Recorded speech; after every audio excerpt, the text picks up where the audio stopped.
जय हिंद, नमस्कार दोस्तों। मैं आप सभी का स्वागत करता हूं अपने इस YouTube चैनल सफलता विद संकल्प पर।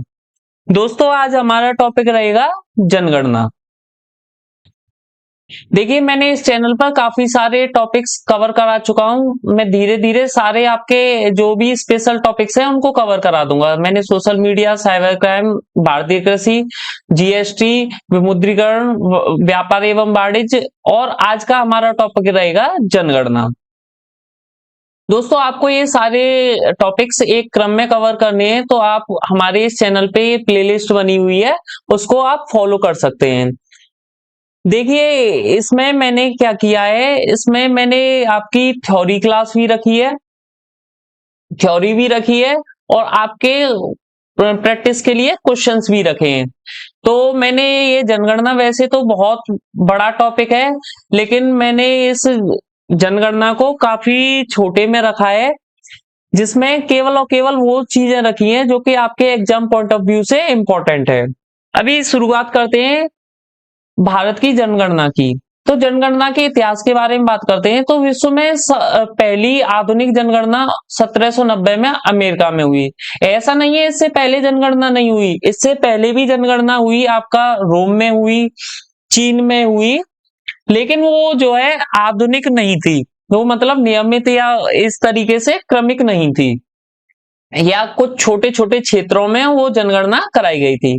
तो भारत में पहली जनगणना जो अनियमित थी, इसमें कोई डिसाइड नहीं हुआ था कि जो है जनगणना हर 10 वर्ष के अंतराल पर की जाएगी। तो सबसे पहली भारत में जनगणना हुई वो 1872 में हुई, लॉर्ड मेयो के शासनकाल में।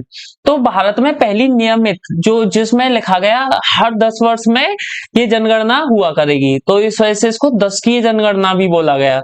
तो ये लॉर्ड रिपन के शासनकाल में 1881 में हुई। ये दोनों फैक्ट आपके इंपॉर्टेंट है, पूछे जा सकते हैं।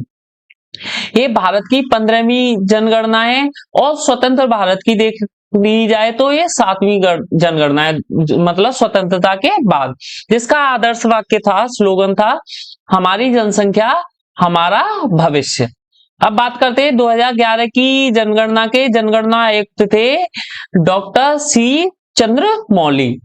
लेकिन एक फैक्टर जो आपसे बहुत बार पूछा गया है कि महान विभाजक वर्ष किस वर्ष को बोला गया, तो 1921 को महान विभाजक वर्ष बोला गया, जिसमें भारत की जनसंख्या की ग्रोथ ऋणात्मक दर्ज की गई।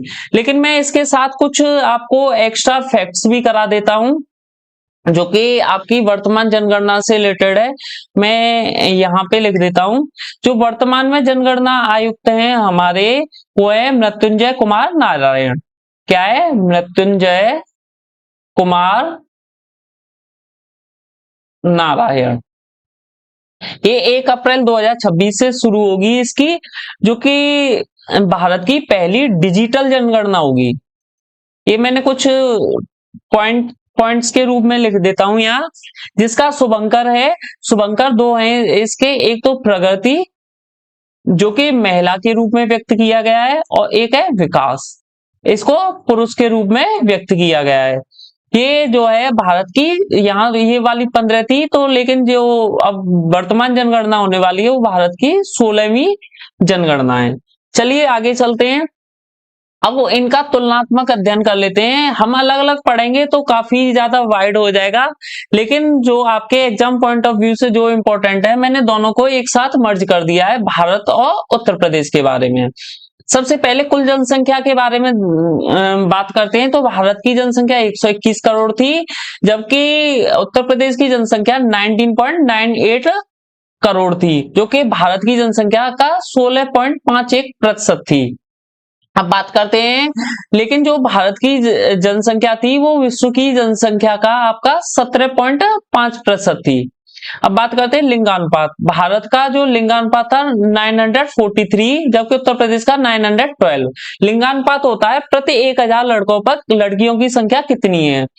साक्षरता दर, भारत की साक्षरता दर 73% थी, जबकि उत्तर प्रदेश की साक्षरता दर 67.7% थी। पुरुष और महिलाओं की आप पढ़ लेना, इतना ज्यादा इंपॉर्टेंट नहीं है, लेकिन फिर भी पूछ लिया जाए तो मैंने इसमें ऐड कर दिया है।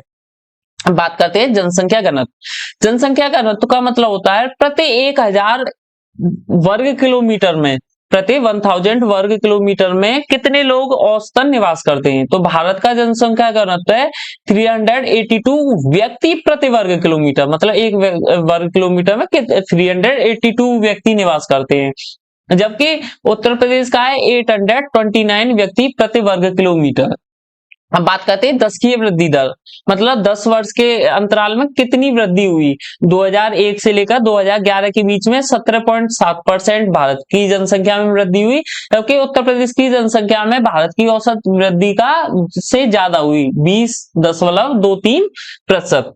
बात करते हैं शिशु लिंगानुपात, ये तो लिंगानुपात बड़ों का था, मैंने बता दिया प्रति 1000 लोगों पर, लेकिन यहाँ 1000 बच्चों पर जो लड़के हैं उन पर 919 जो है लड़कियां हैं भारत की दृष्टि से देखा जाए तो, लेकिन उत्तर प्रदेश में देखा जाए तो 902, जो कि भारत की औसत शिशु लिंगानुपात का कम है।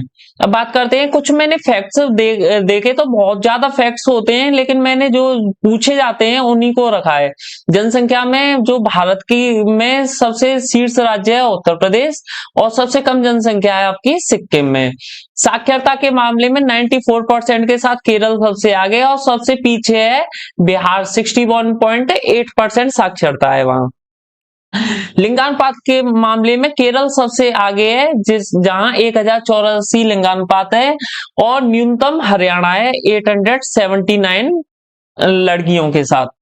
जबकि जनसंख्या घनत्व के बारे में देखते हैं, सर्वाधिक जनसंख्या घनत्व बिहार का है 1106, जबकि सबसे कम जनसंख्या घनत्व, ये काफी सारे एग्जाम्पल्स बोल रहा हूँ, एग्जाम्स में पूछा गया है, अरुणाचल प्रदेश में सबसे कम जनसंख्या घनत्व 17 व्यक्ति प्रति वर्ग किलोमीटर। अब कुछ उत्तर प्रदेश के बारे में बात करते हैं। सर्वाधिक जनसंख्या उत्तर प्रदेश की प्रयागराज में थी, और सबसे कम महोबा में। सर्वाधिक साक्षरता गौतम बुद्ध नगर, और सबसे कम साक्षरता श्रावस्ती में।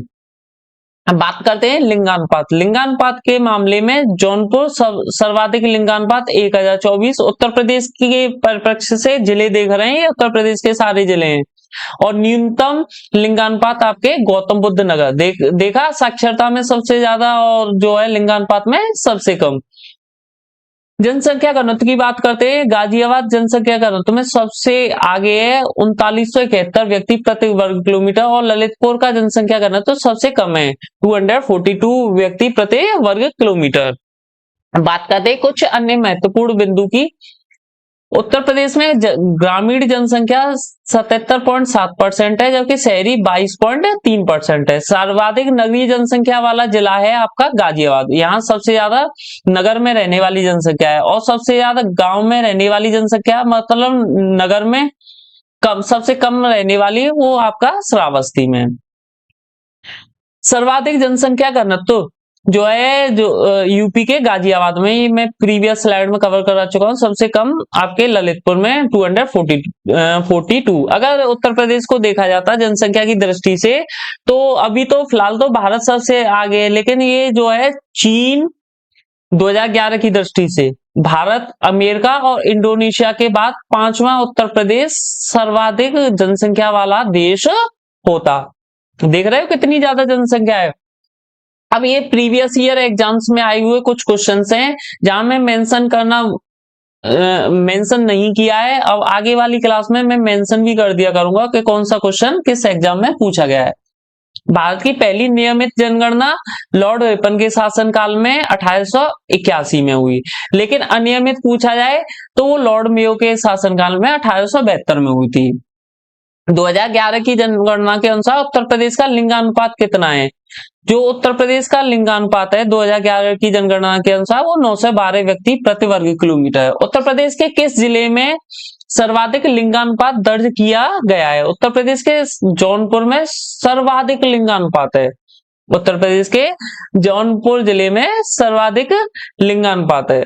आगे बात करते हैं, जनसंख्या की दृष्टि से उत्तर प्रदेश का सबसे छोटा जिला कौन सा है? तो जनसंख्या की दृष्टि से देखा जाए तो महोबा उत्तर प्रदेश का सबसे छोटा जिला है। 2011 की जनगणना के अनुसार उत्तर प्रदेश की साक्षरता दर कितनी है? तो 2011 की जनगणना के अनुसार उत्तर प्रदेश की साक्षरता दर 67.7% है। भारत के किस राज्य का जनसंख्या घनत्व सबसे कम है? तो सबसे कम जनसंख्या घनत्व भारत के अरुणाचल प्रदेश में है। आगे बात करते हैं, उत्तर प्रदेश की सर्वाधिक जनसंख्या घनत्व वाला जिला कौन सा है? तो सर्वाधिक जनसंख्या घनत्व वाला जिला उत्तर प्रदेश का गाजियाबाद है। किस वर्ष को भारतीय जनगणना के इतिहास में महान विभाजक वर्ष कहा गया? यहाँ जनसंख्या में वृद्धि नकारात्मक थी आपका 1921 को। अब बात करते हैं उत्तर प्रदेश के किस जिले में साक्षरता दर सबसे कम है? तो सबसे कम साक्षरता दर श्रावस्ती में है। अब दोस्तों, आपको ये मेरी मेहनत पसंद आई हो तो आप इस वीडियो को लाइक कीजिए, शेयर कीजिए और चैनल को सब्सक्राइब कीजिए। ये मेरा टेलीग्राम का लिंक है जहां मैं वीडियो आने से पहले लिंक शेयर कर देता हूं, आप यहां फॉलो करना ना भूलें। धन्यवाद।